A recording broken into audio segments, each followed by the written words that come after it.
ਹਸਾਨ। ਤੁਹਾਡਾ ਨਾਮ ਜੀ? ਇੱਥੋਂ ਦੇ ਰਿਹਾਇਸ਼ੀ ਹੋ ਤੁਸੀਂ?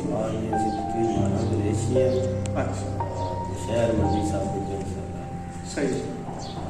ਤੇ ਇਹ ਰੇਲਵੇ ਸਟੇਸ਼ਨ ਜਿਹੜਾ ਹੈ ਇਹਦੇ ਬਾਰੇ ਕੀ ਤੁਸੀਂ ਜਾਣਦੇ ਹੋ? ਕੋਈ ਹੈ ਕੋਈ ਸਹੀ ਚੱਲ ਰਿਹਾ ਸੀ ਬਸ ਨਵਾਜ਼ ਸ਼ਰੀਫ ਦੇ ਦੌਰ ਚ ਆਦੇ ਪਹਿਲੇ ਜਦੋਂ ਵਜ਼ੀਰ ਆਜ਼ਮ ਹੋਇਆ ਉਸ ਤੋਂ ਬਾਅਦ ਦੂਸਰੀ ਵਾਰ ਬਣਿਆ ਦੂਸਰਾ ਦਾ ਬੰਦ ਹੋ ਗਿਆ।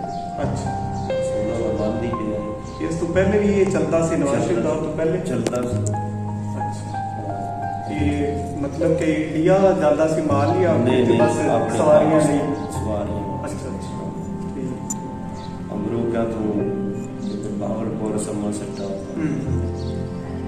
ਇਹ ਤਾਂ ਲੋਕਾਂ ਦਾ ਬੜਾ ਫਾਇਦਾ ਸੀ। ਫਾਇਦਾ ਬਹੁਤ ਹੈਗਾ ਸੀ ਲੇਕਿਨ ਹੁਣ ਬਰਬਾਦ ਲਿਆ ਕੇ ਤਵੱਜੋ ਨਹੀਂ ਕਰ ਰਿਹਾ। ਤਵੱਜੋ ਹੋਵੇ ਕਿਸੇ ਦੀ ਹੁਕਮਰਾਨ ਦੀ ਤੋਂ ਇਹਨੂੰ ਚਲਾਵੇ। ਸਹੀ। ਜਦੋਂ ਇਹ ਤਵੱਜੋ ਹੀ ਨਹੀਂ ਹੈ ਗਰੀਬ ਬਣਿਆ ਲੋਕਾਂ ਦਾ ਫਾਇਦਾ ਹੋਵੇ ਮਤਲਬ ਦੂਸਰੀਆਂ ਸਵਾਰੀਆਂ ਦੀ ਬਜਾਏ ਸਸਤਾ ਹੈ। ਮੇਰੇ ਸਹੂਲਤ ਹੈਗੀ ਸੀ, ਸਵਾਰੀ ਬੜੀ ਅੱਛੀ ਹੈ, ਜਾਣ ਆਉਣ ਨੂੰ ਬੰਦਾ ਸਕੂਨ ਨਾਲ ਬਹਿ ਜ਼ਿਆਦਾ ਸਫ਼ਰ ਕਰਦਾ। ਥੋੜੇ ਡੱਬੇ ਹੁੰਦੇ? ਹਾਂ, ਥੋੜੇ ਹੋਰ ਜ਼ਿਆਦਾ ਹੋਣ ਤਾਂ ਫਿਰ ਸਵਾਰੀਆਂ ਦੇ ਹਿਸਾਬ ਨਾਲ ਹੁੰਦਾ ਹੈ ਨਾ। ਰਸ਼ ਜ਼ਿਆਦਾ ਹੋਵੇ ਤਾਂ ਫਿਰ 4 ਬੋਗੀਆਂ 5 ਆ ਗਈਆਂ, ਜੇ ਥੋੜਾ ਹੋਇਆ 2-3 ਆ ਗਈ। ਸਹੀ। ਤਾਂ ਰਸ਼ ਦੇ ਹਿਸਾਬ ਨਾਲ ਪਰ ਹਲੇ ਤੋਂ 6-7 ਬੋਗੀਆਂ ਜਾਂਦੀਆਂ ਰਹੀਆਂ ਪਹਿਲੇ। ਅੱਛਾ, ਇਹ ਕਿਤਨੇ ਸਾਲ ਪਹਿਲੇ ਦੀ ਗੱਲ ਹੈ? 15-20 ਸਾਲ ਦੀ? ਇਹ ਹੋ ਗਏ 25-30 ਸਾਲ ਦੀ ਗੱਲ ਹੈ। ਪਹਿਲੇ ਚੱਲਦਾ। ਹਾਂ, ਪਹਿਲੇ ਚੱਲਦਾ ਸੀ, ਸਵਾਰੀ ਬਹੁਤ ਆਉਂਦੀ। 2 ਟਾਈਮ ਜਾਂਦੇ ਸਨ, ਇੱਕ ਸੁਬਾਹ ਜਾਂਦਾ 7 ਵਜੇ, ਇੱਕ ਸ਼ਾਮ ਨੂੰ 4 ਵਜੇ। ਅੱਛਾ,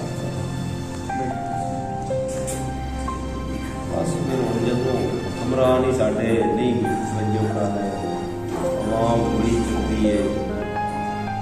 ਇਮਰਾਨ ਖਾਨ ਹੀ ਤਵੱਜੋ ਕਰਦਾ? ਇਮਰਾਨ ਖਾਨ ਬਹੁਤ ਕੀਤੀ ਖੜੀ ਇੰਨੀ ਤਾਂ ਹੁਕਮਰਾਨ ਤਵੱਜੋ ਕਰਨ ਤੋਂ ਬਾਅਦ ਫਿਰ ਦੁਨੀਆ ਵਸ ਗਈ। ਕਰਮ ਵਾਲੇ ਨਹੀਂ ਕਿਸੇ ਪਾਸੇ ਰੋਡ ਬਣਾਇਆ,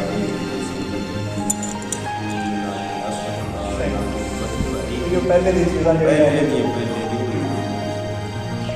ਸੋਚ ਤੋਂ ਅੱਗੇ ਹੋ ਬਸ ਹੁਕਮਰਾਨਾਂ ਦੇ ਨਾਰੇ ਨੇ। ਨਾਰੇ ਸਹੀ ਲੱਗ ਰਹੇ।